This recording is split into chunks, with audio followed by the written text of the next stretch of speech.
Una característica importante que tienen esos bloqueadores neuromusculares es que no atraviesan, no llegan al sistema nervioso central, o sea, no producen ningún efecto en el sistema nervioso central, todo el efecto es a nivel de los músculos periféricos, bloquean toda la transmisión en la placa neuromuscular. Bueno, y les digo, son coadyuvantes en el manejo, en las cirugías. Cuando ustedes se roten por cirugía van a ver que, por ejemplo, cuando se lleva un paciente a cirugía, los anestésicos generales, ayer hablaron algo por el doctor Diego, los anestésicos generales no relajan bien el músculo esquelético. Entonces, cuando el paciente lleva a cirugía, para lograr un buen campo quirúrgico, por ejemplo, a nivel abdominal, se necesitan estos bloqueadores neuromusculares para que se produzca parálisis completa. ¿Okay? De ellos, ahí tenemos algunos ejemplos, el atacurio, el parcuronio. El primer bloqueador neuromuscular que se conoció o que se utilizó fue la tubocurarina. Básicamente, esa tubocurarina es curare de tubo, digamos, la posible explicación del nombre.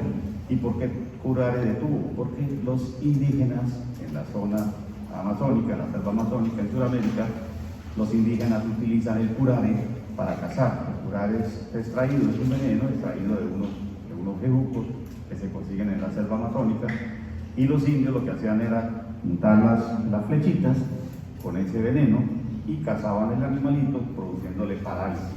O sea, el animal caía porque simplemente empezaba a tener parálisis de todos los músculos, como le digo, pero el animal moría obviamente por la parálisis respiratoria, pero inicialmente el animalito cuando era capturado todavía estaba vivo, ¿cierto? Si una persona, un ser humano se coloca un bloqueador neuromuscular, produce la parálisis, pero no afecta el sistema nervioso central. Y eso era importante también, atraviesa, digamos, tampoco se absorbe por el tracto gastrointestinal. Era importante entonces para los indígenas porque no tenían problemas si consumían la carne de un animal que hubiera sido cazado con ese curare. Entonces por eso se conoce también como tubo curare. Y los fármacos espasmolíticos o los relajantes musculares, como realmente podríamos decir, los otros bloqueadores neuromusculares, son relajantes musculares. También en los textos, por ejemplo en el texto de Capsule, ustedes encuentran que se les conoce también como relajantes musculares de acción central, porque la gran mayoría actúan a nivel del sistema nervioso central, a excepción, como vemos ahí en la diapositiva, que el dantroleno, que lo vamos a ver en mecanismo de acción, y el dantroleno actúa a nivel del músculo esquelético. Entonces, no actúa a nivel del sistema nervioso central, pero en general ustedes lo encuentran como relajantes musculares de acción central. Entonces, los espasmolíticos, hablamos de uno que lo vamos a mencionar también la semana entrante, cuando hablemos de los fármacos ansiolíticos o hipnóticos, que son el diazepam. El diazepam es una benzodiazepina. La benzodiazepina se maneja fundamentalmente para tratar la ansiedad, para tratar el insomnio, ya después lo veremos. Está el baclofeno, que es un relajante muscular. La tizanidina, que tal vez es de los más utilizados actualmente.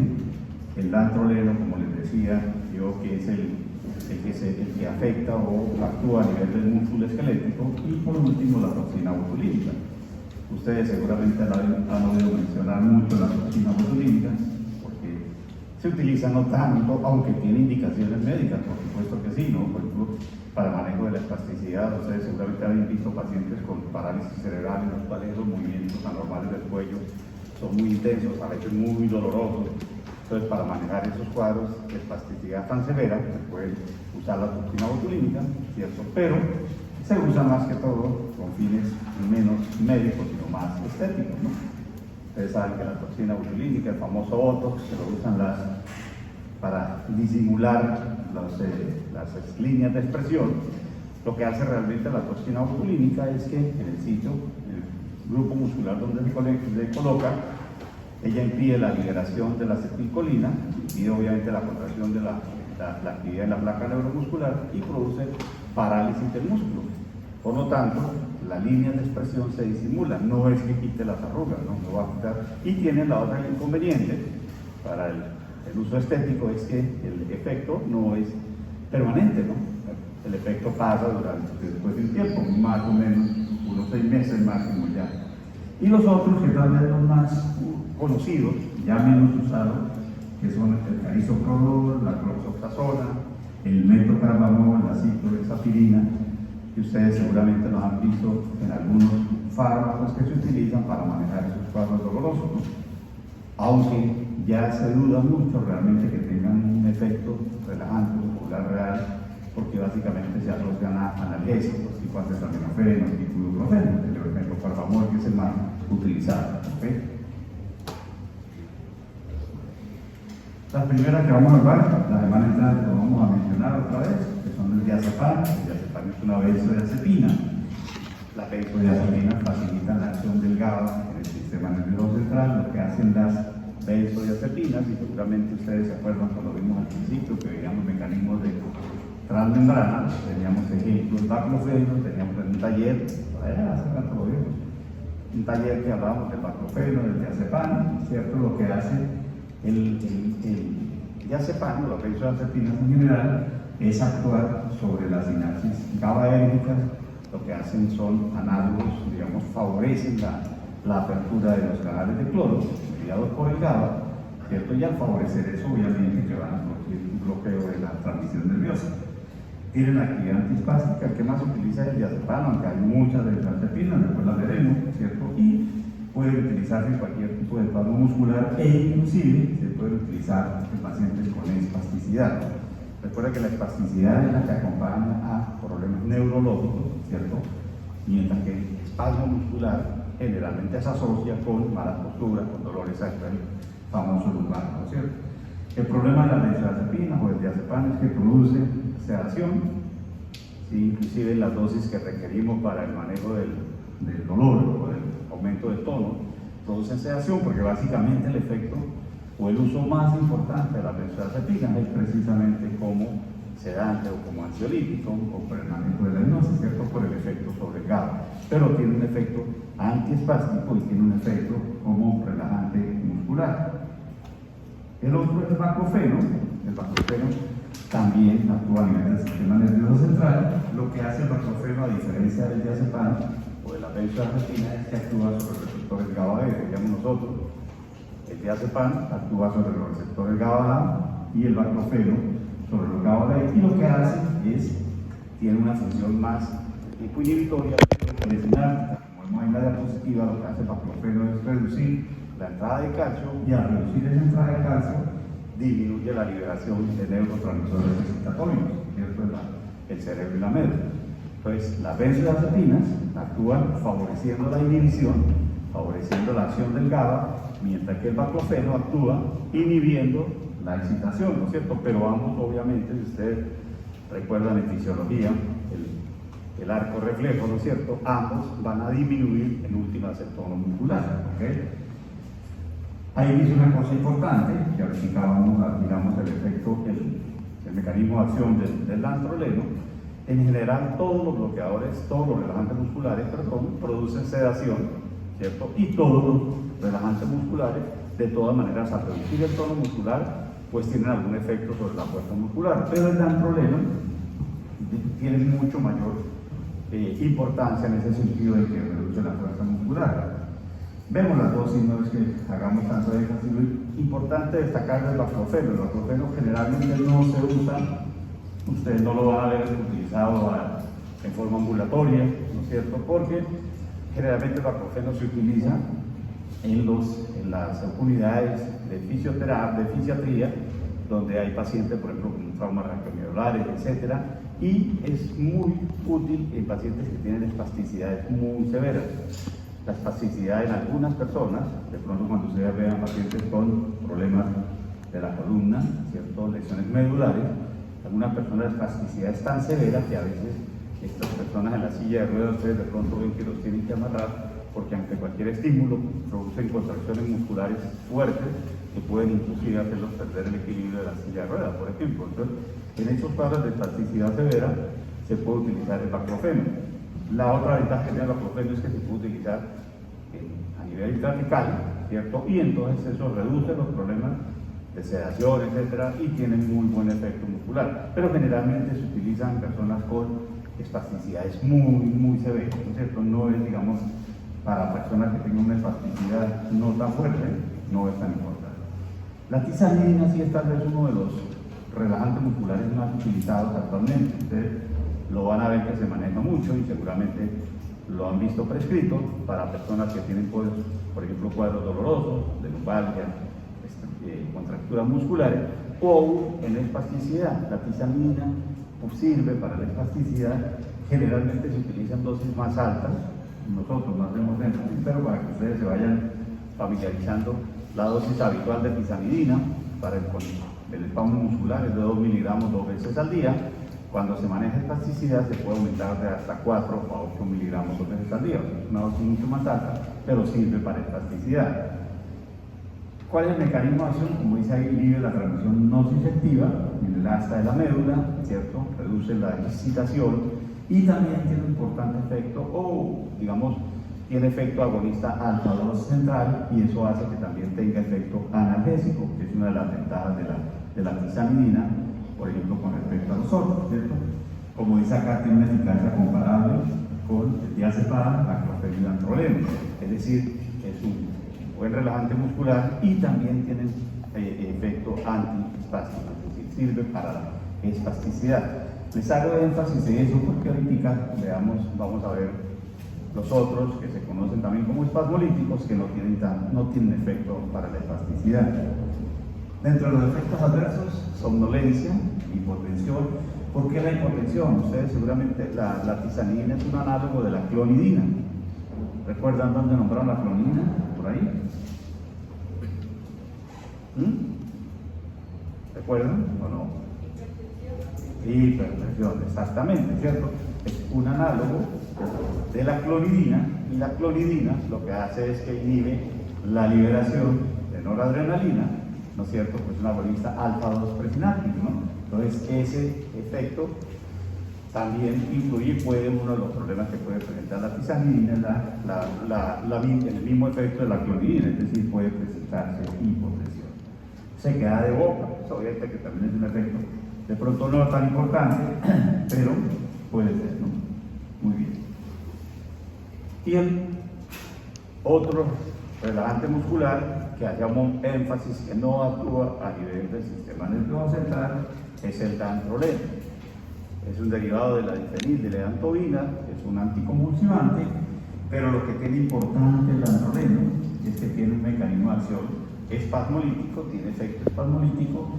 Lo que hace él es que interfiere con la liberación de calcio desde el retículo sarcoplásmico.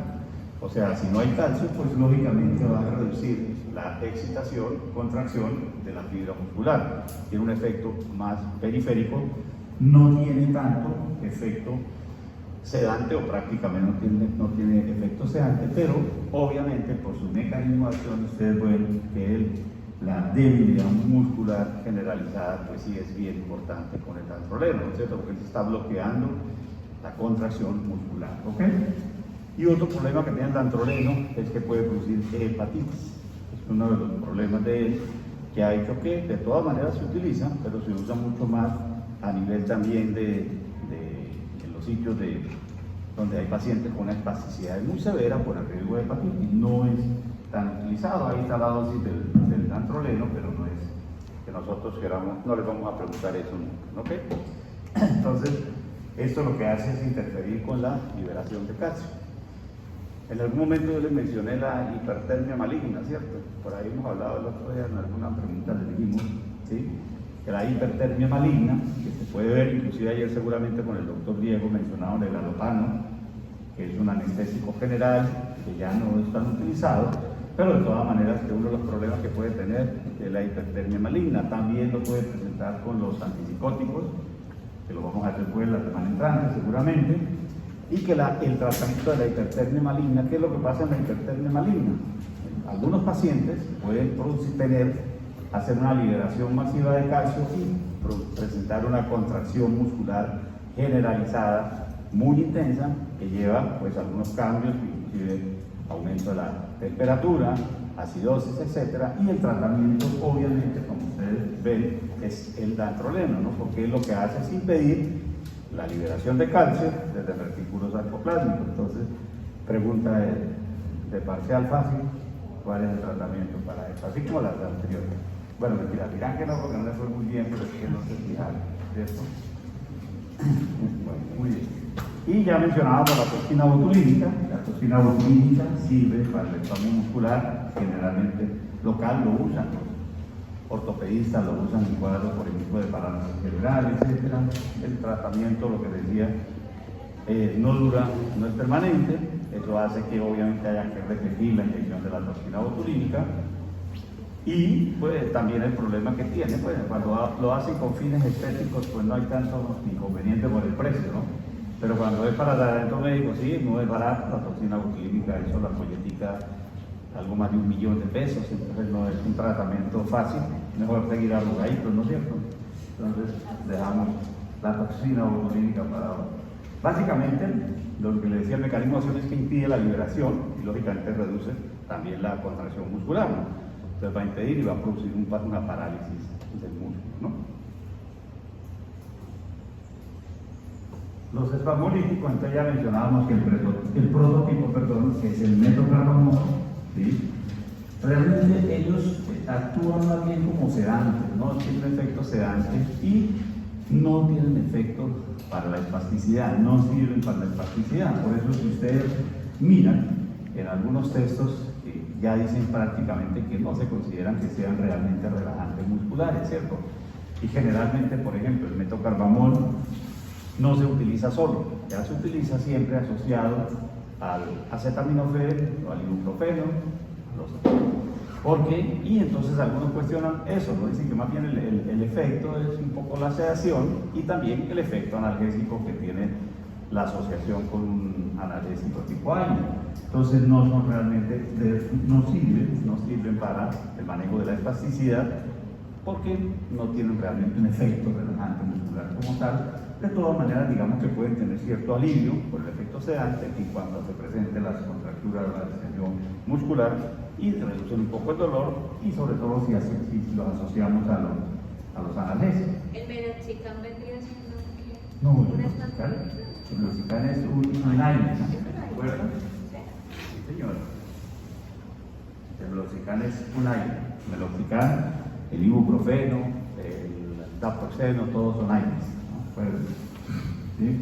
El meloxicam es un aire. La ventaja que tiene el meloxicam es que es un aire que tiene una vida media larga, generalmente se usa una sola vez al día, y otra ventaja es que tiene menos riesgo de gastropatía y de daño renal, ¿no? Menos selectivo, es un poco, digamos, X selectivo COX 1 y COX 2. Los usos terapéuticos, obviamente, relajante muscular, como sedante, y en todos los cuadros donde se acompañe de aumento de tono muscular, ¿no? Las contracturas, las lumbares, los reumatismos, etc. Básicamente se utilizan bastante en la práctica clínica, en terapéutica, porque uno de los motivos de consulta frecuentes es eso, ¿no? Los dolores musculares. Generalmente, porque sobre todo los jóvenes se quejan mucho, la gente llega a uno de los motivos de consulta del paciente doctor es que me duelen los riñones, ¿no? Porque se sientan y les duele acá. Primero que hay que decirlo, los riñones no duelen cuando hay una pielonefritis, ya el caso ya es distinto, ya hay una fiebre, hay un poco de cosas que el dolor duele, ¿no? Pues realmente el dolor del riñón no duele, ¿no? Los riñones no duelen las estructuras anexas, proluretes, etc. Entonces no duelen, ¿cierto? Lo otro, los riñones quedan aquí bien arribita, protegidos por la reja costal, y el principal problema es porque aquí, como veo aquí a nuestro compañero, que a propósito tapando la nariz, que nosotros no nos sentamos en la cola, sino en la espalda, ¿no? Entonces ahí vienen los problemas de dolores musculares, ¿cierto? Cuando ustedes están en el computador, eso, poniendo éxito. Eso es una de las causas de dolor muscular, de lumbalgia, y es uno de los motivos de consulta. Muy bien. Los otros eran los bloqueadores neuromusculares. Como yo les decía, el bloqueador neuromuscular lo que hace es interrumpir ese impulso nervioso en la placa neuromuscular. O sea, hay dos tipos de bloqueadores neuromusculares. Ya mencionamos unos que son los curare, que es tal vez el primero que se utilizó, que al igual que los bloqueadores neuromusculares, los anestésicos locales, que lo vamos a ver ahorita más adelante, los bloqueadores neuromusculares fueron desarrollados a partir de la observación que hicieron los investigadores o los europeos cuando llegaron aquí a Sudamérica y que veían que los indios utilizaban el curare para cazar, ¿no? Hay dos tipos de bloqueo neuromuscular. Uno, como ustedes lo están viendo acá, es el bloqueo no despolarizante. Nosotros tenemos aquí la placa neuromuscular, ¿cierto? Llega la acetilcolina, ella abre ese receptor y permite la contracción del músculo esquelético. Los bloqueadores no despolarizantes, el nombre lo dice, fíjense que si lo miramos como el mecanismo de acción cuando hablábamos nosotros en farmacodinámica, es un bloqueo de tipo competitivo, ¿no es cierto? O sea, él compite, se une a ese receptor, lo vemos ahí nosotros, y va a impedir el efecto y por lo tanto va a producir un bloqueo de la contracción muscular, ¿cierto? Y hay otros que son de tipo despolarizante. Vemos nosotros allá en la gráfica, ¿cierto? Que lo que hace este fármaco cuando se une al receptor es permite la apertura del canal, ¿no es cierto? Pero posteriormente él se queda abierto y va a producir es como una tetania, unas fasciculaciones musculares y posteriormente va a impedir que el músculo se contraiga. Entonces se comporta, ahí tiene dos fases, el bloqueo despolarizante, una primera fase en la cual se despolariza, hay una contracción muscular, pero una contracción muscular irregular, y posteriormente hay la relajación por el bloqueo neuromuscular completo. Los más utilizados son estos, los bloqueadores no despolarizantes. A ese corresponden los del curare, ¿cierto? Muy bien, aquí están unos diferentes nombres de ellos. Hay unos que tienen acción larga, es decir, que el efecto puede durar 2 horas, 3 horas. La tubocurarina, el pancuronio, todos, si ustedes miran, todos tienen unos nombres parecidos, ¿no? Pancuronio, lacurio, pipecuronio, etc. Hay unos de acción intermedia, que es el atracurio, el pecuronio y el rocuronio, estamos hablando de los no despolarizantes, ¿cierto? Y hay unos de acción corta. Aquí vamos a mirar una diapositiva en que nos dicen cuánto dura el efecto, pero más que el efecto, por ejemplo, en el caso del vivacurio, que es una acción corta, es que también tienen un efecto muy rápido, el inicio del efecto es muy rápido. Y los despolarizantes, como la succinilcolina, se utilizaba, podemos decir, se utilizaba ahorita la anestesia, se utiliza ya mucho menos. La succinilcolina tiene un efecto muy rápido, desde el inicio el efecto es muy rápido, cuestión de segundos, y también la duración del efecto es muy corta, más o menos 5 minutos. Entonces, ¿cuál es la ventaja por la cual se utilizaba tanto la succinilcolina?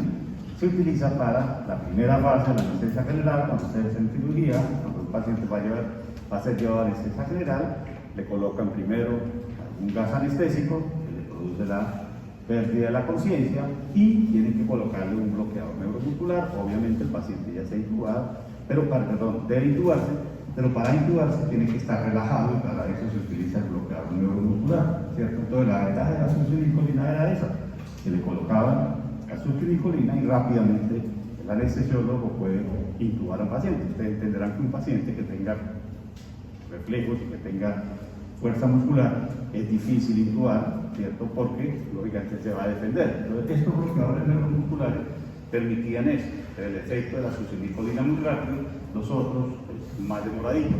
¿Cuál es la ventaja del vivacurio? Que tiene también un inicio del efecto no tan rápido como la succinilcolina, pero tiene y dura muy poco efecto. Entonces permite una anestesia balanceada, que es el método que se utiliza actualmente en anestesia. Cada vez vemos nosotros menos accidentes anestésicos, ¿no? Antes era mucho más frecuente. ¿Por qué? Porque lo que se busca es que se utilicen bien sea los anestésicos generales inhalados o los endovenosos, pero que permitan que no llegue a unos fases muy profundas de anestesia general.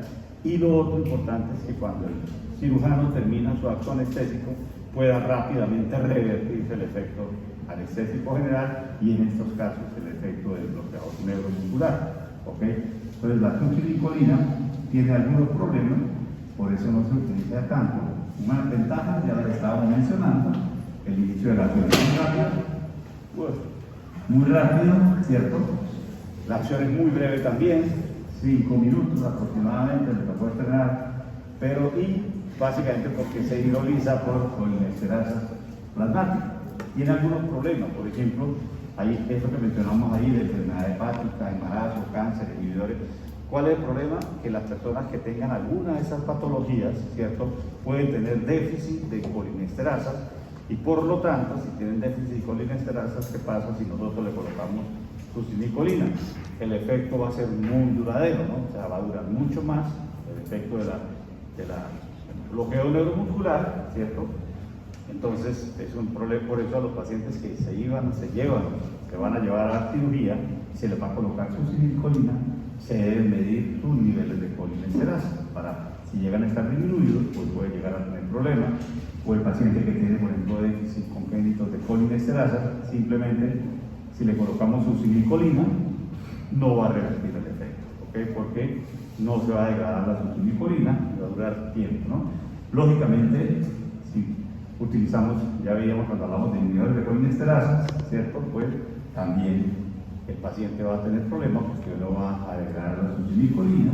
El uso de la metoclopramida, que es un antiemético, también puede tener problemas de ello. ¿Y cuál es el inconveniente de la succinilcolina? ¿Cierto? Por su mecanismo de acción, ¿sí? Vemos nosotros que produce, bueno, tiene efectos cardiovasculares, puede producir arritmias ventriculares, pero uno de los problemas que él tiene, bueno, en pediatría, no es tan aconsejable por las colinesterasas. Si un paciente tiene, cuando le colocamos succinilcolina, él, como les decía, inicialmente despolariza, ¿cierto? Al despolarizar se produce una contracción muscular muy intensa, pero muy irregular. El paciente va a tener unas fasciculaciones musculares, ¿no es cierto? Entonces, siempre que a un paciente se le coloca succinilcolina, al otro día tenía dolores musculares muy intensos, porque es como dar cuenta que el músculo se está contrayendo en forma irregular, pero continua. Entonces, es uno de los inconvenientes. Pueden aumentar la presión intracraneana, la presión intraocular, y por esa contracción muscular que producen pueden también producir hipercalemia. Entonces, los bloqueadores neuromusculares de tipo despolarizante no se deben utilizar, por ejemplo, en pacientes que tengan quemaduras extensas o en pacientes politraumatizados, en los cuales por la maceración del tejido haya habido liberación de potasio y entonces se aumenta el riesgo de problemas cardiovasculares, etcétera, por la hipercalemia. Realmente, les digo, ahorita no se utiliza tanto, de todas maneras se está utilizando porque ya hay otros que tengan una duración del efecto mucho menor, ¿no? Y los despolarizantes, ya mencionábamos ahí los que tienen larga duración, en general, por ejemplo, tomamos como ejemplo la tubocurarina, los otros que tienen menos, el efecto dura un poco menos, digamos, a ver que puede durar alrededor de media hora, 40 minutos, ¿cierto? El atracurio, el cisatracurio, el vivacurio. En general, todos estos bloqueadores, no despolarizantes, ¿cierto?, tienen obviamente el mismo mecanismo de acción. La diferencia está en la duración del efecto y el inicio también del bloqueo neuromuscular. ¿Qué tendríamos nosotros que hacer si le colocamos a un paciente un bloqueador neuromuscular? Por ejemplo, ustedes le colocan tubocurarina a ese paciente, ¿cierto? Y la tubocurarina puede llegar a tener una duración del efecto de 2 horas o más, ¿sí? Y el cirujano termina muy rápido la cirugía y simplemente necesitamos nosotros despertar a ese paciente. Entonces, si lleva media hora, pero sabemos que el bloqueo neuromuscular dura 2 horas, todavía tendríamos que tenerlo en una máquina de anestesia para que estuviera respirando, ¿no? ¿Cómo podemos nosotros superar ese bloqueo neuromuscular? ¿Qué habría que hacer? ¿Qué le colocaríamos? El anestesiólogo, antes de terminar la cirugía, el cirujano le dice: ya voy a cerrar. El anestesiólogo dice: entonces ya podemos ir despertando al paciente. Entonces colóquele ¿qué? ¿Ah? No. Por relajante, no porque está en el bloqueo, relajante, totalmente paralizado.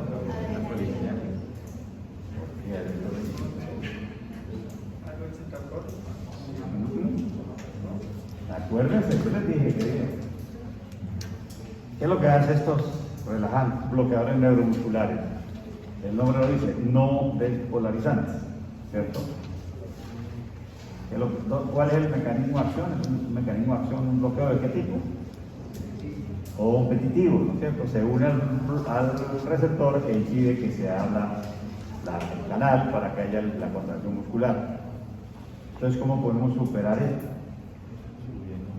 ¿Subiendo a quién? La acetilcolina. ¿Y cómo subimos la acetilcolina?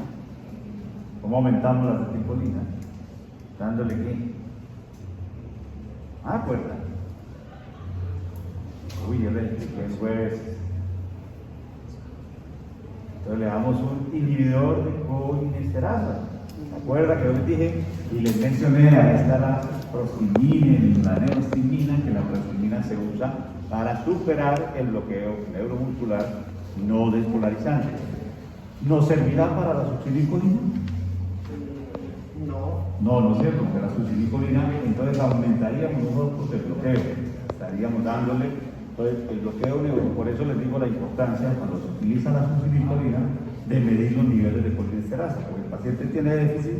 Simplemente si nosotros le colocamos una succinilcolina a un paciente con déficit de colinesterasa, lo único que puede hacer el anestesiólogo es quedarse ahí dándole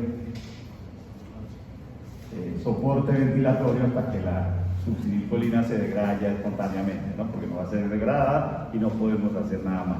En el caso de los no despolarizantes, sí se puede superar ese bloqueo utilizando un inhibidor de colinesterasa. Los efectos adversos, en general, son, digamos, similares de todos. Pueden tener efectos de tipo autonómico. Uno de los problemas que tienen es la liberación de histamina, que también la puede tener la succinilcolina. Tienen descuración hepática, suceta por vía renal, ¿cierto? Y en general, como yo les decía, los de corta acción se utilizan en la fase inicial cuando se va a hacer el procedimiento de intubación. Es decir, ahí necesitamos nosotros que ese bloqueador neuromuscular actúe rápidamente, ¿no es cierto?, para que permita la intubación rápida. Las fasciculaciones musculares no se producen con los no despolarizantes, porque ellos sí producen ningún bloqueo y por lo tanto un bloqueo neuromuscular, entonces no hay problema. Se producen las fasciculaciones musculares con los despolarizantes. Muy bien. ¿Hasta ahí alguna pregunta? Vamos rápido para que puedan ir a estudiar. Antes de que me olvide, Diego, regálenme una hojita, saque una hojita. No todo, no. Diego solamente hace el Uy.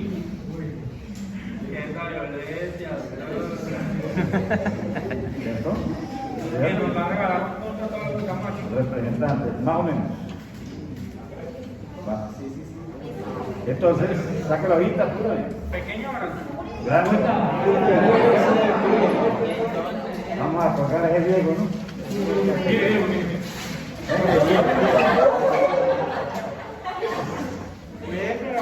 Dijo apuntado aquí, no me desperdicio. Por favor, Dijo puntico. cada uno me va anotando su nombre. Solamente el nombre, ¿verdad? El nombre. Y no vaya a anotar el nombre de alguien que no esté, porque miro y sí que hacemos la lista. Y si alguien anotar a alguien que no esté, les quito ¿cómo se llama? La motivación. No, la motivación es muy sencilla. Nosotros hacemos también quizzes, ¿no? Entonces, esta asistencia, no voy a castigar a los que lo vinieron, porque están estudiando, pero a los juiciosos hay que motivarlos, entonces ustedes tienen 5 en el quiz.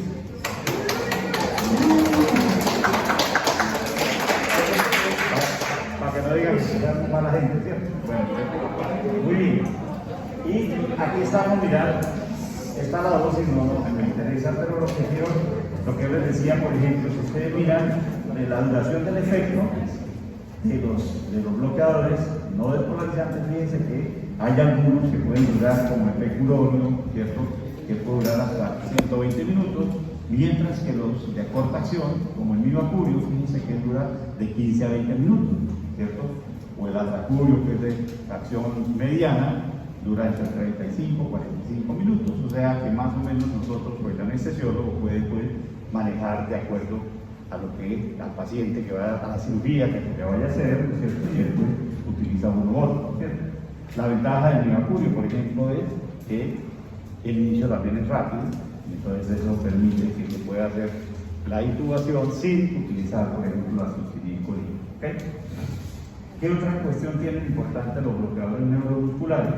Que es no atraviesan la barrera hematoencefálica, es decir, no producen ningún efecto a nivel del sistema nervioso central, a diferencia del atracurio y del cisatracurio, que tienen un metabolito que se llama la laudanosina, que no tiene actividad como bloqueador, pero sí atraviesa la barrera hematoencefálica y se puede acumular en el sistema nervioso central y puede producir convulsiones. Es la única, pero no es el propio fármaco, sino el metabolito del atracurio, del cisatracurio. De resto, ninguno produce efecto en el sistema nervioso central. De hecho, como un dato anecdótico, no me acuerdo el nombre del investigador que miró y que observó el curare, ¿cierto? Cuando él llegó, él hizo la prueba en él mismo, se colocó el curare para mirar que efectivamente no le producía ningún efecto en el sistema nervioso central, obviamente en condiciones de control de su respiración y todo, ¿cierto? Entonces, era una ventaja. Bueno, les digo, por ejemplo, cuando los indios cazan sus animalitos, simplemente eso les evitaba el problema de que al consumir el alimento, pues ellos tuvieran algún efecto de bloqueo neuromuscular. ¿Ok? Esos son nombres comerciales, obviamente que no nos interesa, pero a no ser que algunos de ustedes vayan a estudiar anestesiología. ¿Preguntas hasta ahí? Doctor, una pregunta. ¿En qué entonces se diferencian con los anestésicos y los anestésicos también actúan en los receptores inhibitores? ¿Cuáles anestésicos? Los que... ¿Generales? Sí. No. Los anestésicos generales actúan, por ejemplo, hay varios tipos, ¿no es cierto? Pero por ejemplo, algunos actúan favoreciendo la actividad del GABA. Entonces ellos producen depresión del sistema nervioso central, producen anestesia general, pero no producen relaciones. Estos actúan a nivel de la placa neuromuscular. O sea, ellos no afectan el sistema nervioso central. Lo que hacen es producir un bloqueo de la placa y producen relajación muscular. Cuando ustedes tienen cirugía, por ejemplo, un paciente que lleva una cirugía abdominal, los músculos son muy fuertes y entonces cuando el cirujano va a hacer la cirugía para poder tener un buen campo quirúrgico es imposible. Cuando el pobre ayudante allá tratando de separar esos músculos, entonces el bloqueo lo que hace es que el músculo esté totalmente paralizado y permite lo mismo que una cirugía a nivel de la cadera, por decir un reemplazo de cadera, etc. ¿Okay? Pero no producen efecto en el sistema nervioso central. ¿Ok? Bueno. Y los últimos de hoy son dos anestésicos locales. También es un tema cortico, no se afanen, unas 2 horas nomás. Para que vayan a estudiar, deliciosos. ¿Señora?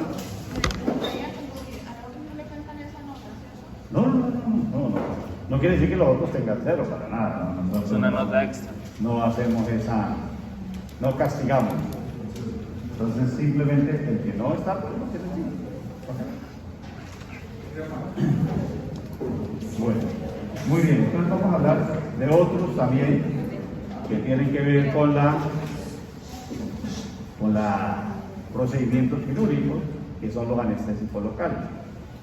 Como el nombre lo dice, el anestésico local es una sustancia que, cuando se aplica en concentración suficiente, en un sitio, obviamente, produce que impide la conducción de un impulso eléctrico por las membranas del nervio, también puede afectar el músculo, pero básicamente el nervio, y lo que hace es que origina la pérdida de la sensibilidad en la zona del cuerpo donde donde hemos colocado el anestésico local, ¿cierto? Yo creo que a todos nosotros nos han colocado anestésico local, por ejemplo, cuando osteontología, antes de que existieran los anestésicos locales, pues obviamente que por ejemplo, una extracción dental es una cosa muy dolorosa, pero si usted le coloca un anestésico local, le bloquean aquí el tronco nervioso y la persona queda totalmente dormidita, la coja y le pueden hacer procedimientos que serían muy dolorosos en condiciones sin anestesia local, ¿no es cierto? Esa es una de las grandes bondades que tienen los anestésicos locales. Permiten procedimientos quirúrgicos, algunos complejos, ¿cierto? Sí, que el paciente deba ser sometido a anestesia general. Por ejemplo, un paciente que tiene riesgo cardiovascular o un paciente muy mayor, en los cuales la anestesia general pues tiene riesgo. Entonces, en estos pacientes se le coloca el anestésico local, por ejemplo, si es para un procedimiento en el brazo, se puede hacer un bloqueo y permite hacer cirugías o procedimientos sin el riesgo de la anestesia general. Entonces, la ventaja del anestésico local, como dice ahí en la diapositiva, impide la conducción del impulso nervioso, ¿cierto?, en forma transitoria. Eso es cosa importante. Después de que le colocan a uno el anestésico local, ustedes se despierta la boca y no tenemos ninguna secuela ni nada, ¿cierto? O sea, totalmente predecible. Es una gran ventaja del anestésico local. A partir de donde se sacaron los anestésicos locales, ellos también, de la observación que hicieron los investigadores o los colonizadores europeos cuando llegaron a Sudamérica. Cuando llegaron a Sudamérica, a la zona de la Bolivia y toda esta zona, los indígenas, ustedes saben que los indígenas en estas partes de América mascan la coca, ¿cierto? Ellos, las famosas cocadas, no las de nosotros de coco, sino la coca, la mascada de la coca, eso les permite, evita el riesgo del mal de las alturas, etcétera, ¿cierto? Y les daba cierta capacidad de resistir esas grandes alturas y el frío mascando la coca. Ellos se dieron cuenta cuando mascaron coca de que eso les producía anestesia de la zona de la boca, ¿cierto? Y a partir de ahí se dieron cuenta de que había unas sustancias que producían anestesia local, anestesia del área de la boca, y pues obviamente que utilizaron y extrajeron la cocaína. La cocaína, además de los efectos euforizantes, tiene un efecto anestésico local importante. Se utilizaron primero como anestésico local la cocaína, fue el primero que se sintetizó, y básicamente por la observación que hizo el doctor Anders Niemann del efecto de la cocaína. Ahorita vamos a ver los efectos de los anestésicos locales. Todos los anestésicos locales producen vasodilatación, todo, a excepción de la cocaína. Y básicamente, ¿por qué? Porque la cocaína tiene efecto anestésico, pero ustedes recuerdan que la cocaína también lo que hace es bloquear el reingreso de la adrenalina, ¿no es cierto? Y por eso produce el efecto euforizante, produce midriasis, ¿no es cierto? Ellos bloquean la recaptura de la noradrenalina, y al hacer eso hay mayor noradrenalina, y lógicamente cuando las personas que utilizan la cocaína la usan como inhalada en la mucosa nasal, uno de los estigmas de los que usan la cocaína precisamente es la vasoconstricción. Empiezan a tener daños en el tabique, que algunas personas tienen perforación del tabique, las personas que usan la cocaína en forma intensa tienen perforaciones del tabique por esta vasoconstricción que produce la cocaína. Es el único que produce vasoconstricción. Todos los otros anestésicos locales producen vasodilatación. Muy bien. Para recordar simplemente cuál es el mecanismo de acción, ustedes saben que la membrana neural tenemos un potencial de reposo entre menos 60 y menos 90 milivoltios, ¿cierto? Y que ese potencial de reposo se mantiene por el mecanismo de la bomba de sodio-potasio, ¿cierto? Lo que hace esa bomba es introducir iones de potasio, y extraer los iones de sodio, ¿no es cierto? Entonces eso es lo que permite mantener ese potencial entre menos 60 y menos 90 milivoltios. Aquí recordamos lo que ustedes ven cuando llega el estímulo nervioso, se activan los canales de sodio. Al activarse esos canales de sodio que están cerrados, ¿no es cierto?, se abre el canal de sodio, y eso hace que los iones de sodio ingresen al medio intracelular, ¿no es cierto? El sodio tiene carga positiva. Al ingresar ese sodio empieza a hacerse aquí tenemos el potencial de reposo entre menos 90 y 100, ¿cierto? Y en la medida que ingresa sodio empieza a hacerse menos negativo, es decir, a despolarizarse, hasta que llega más o menos a 10 milivoltios, que es el potencial de acción, ¿cierto? Cuando ese potencial de acción se hace, pues ese potencial de la membrana se hace positivo, se genera obviamente el impulso, ¿no es cierto? Y cuando esa membrana está totalmente despolarizada, se cierra el canal de sodio y empieza a permitir, aumenta la permeabilidad del potasio, ¿no es cierto? Y ese potasio, ese ion potasio, va a llegar del interior al exterior, ¿no es cierto? Entonces va a hacer que empiece nuevamente a hacerse más negativo, que es la fase de la repolarización, ¿ok? Esto simplemente, ¿para qué lo tenemos ahí? Simplemente recordar cómo es ese mecanismo, ¿no es cierto? Y para recordar o para mencionarles cuál es el mecanismo de acción de los anestésicos locales. Los anestésicos locales, como decíamos, impiden la propagación del impulso nervioso, ¿cierto? Lo que hacen los anestésicos locales es disminuir la permeabilidad del canal de sodio. Fíjense ustedes que hay dos cosas que destacamos acá. Primero, aquí está el anestésico local es una base, ¿cierto? Una base débil.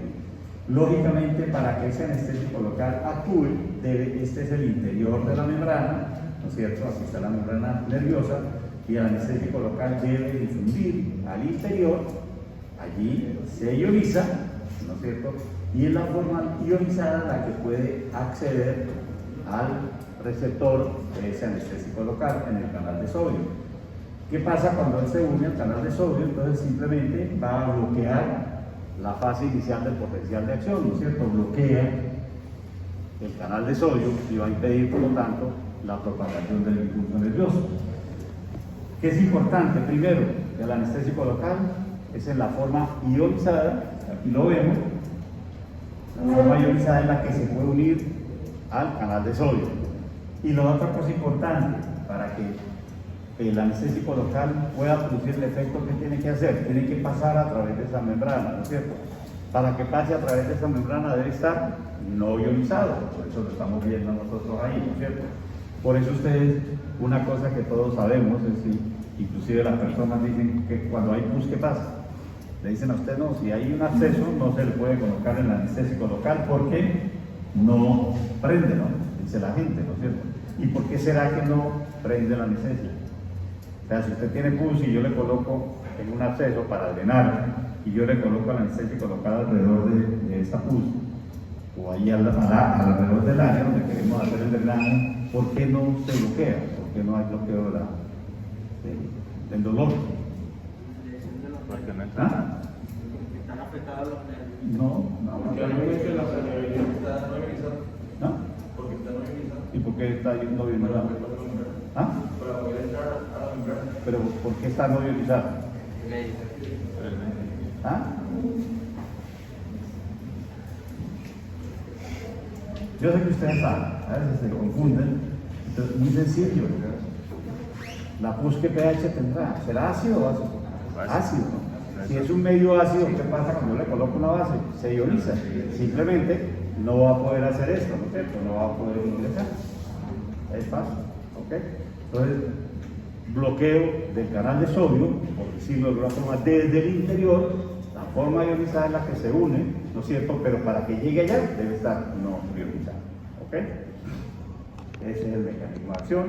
Ya decíamos que son bases débiles, ¿no? Son poco solubles. Otra cosa importante es que aquí dice que las preparaciones que contienen adrenalina, ¿cierto? Deben tener un antioxidante, el bisulfito. ¿Por qué será que los anestésicos locales, en algunos casos ustedes ven que los anestésicos locales, algunos, si han ido algunos a pequeña cirugía, ustedes ven que el flaquito de la lidocaína ya no vale, ahorita ya no vale, ya ellos no pueden firmar. ¿Dónde está la hoja? Ya. Entonces, la adrenalina, ¿por qué se coloca la adrenalina? ¿Por qué creen ustedes que se use la adrenalina cuando utilizamos un anestésico local? ¿Para qué será? De manera que lo tenemos, pero piensen a ver si me quieren decir por qué será eso.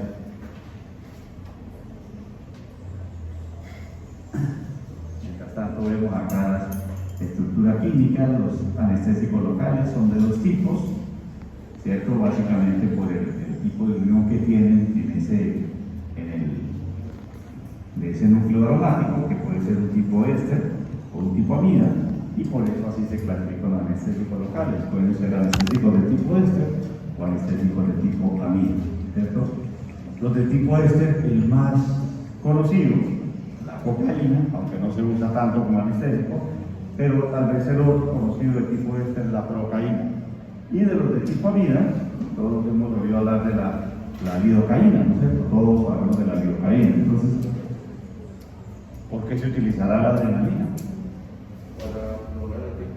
Sí, muy bien, porque se prolonga el efecto. La adrenalina es un vasoconstrictor, ¿no? Ustedes recuerdan, la adrenalina es vasoconstrictor. ¿Qué pasa cuando yo coloco un anestésico local? Recuerden ustedes que todos los anestésicos locales son vasodilatadores, ¿no es cierto? Y si dilatan los vasos alrededor donde yo he colocado el anestésico local, pues el anestésico va a difundir y lógicamente el efecto va a pasar rápidamente.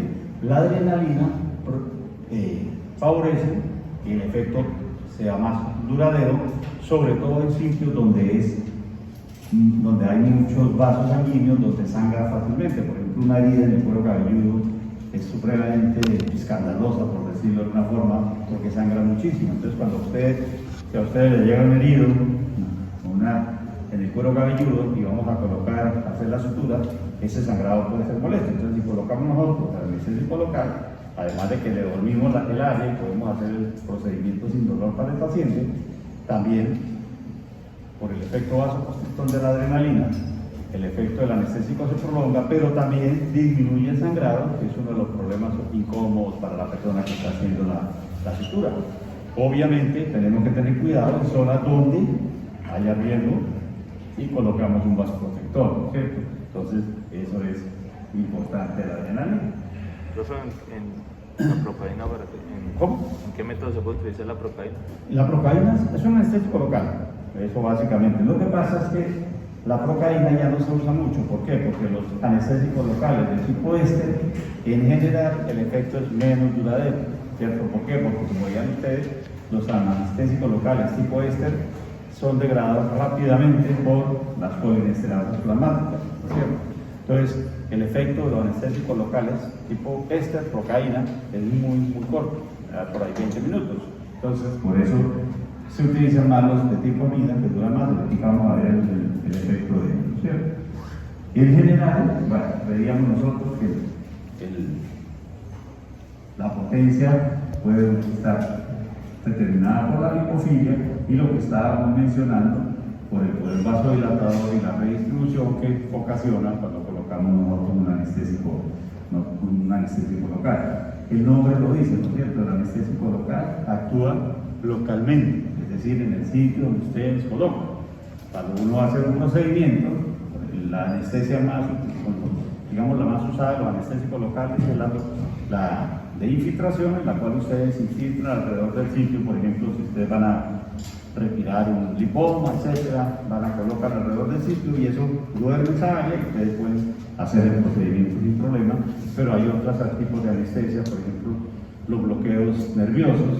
Si ustedes colocan un anestésico local en la axila, donde está el tronco nervioso, producen anestesia de todo el miembro superior. Pueden hacer una cirugía, reducciones de fracturas, etcétera, que son muy dolorosas, pero sin el riesgo de la anestesia general. ¿Okay?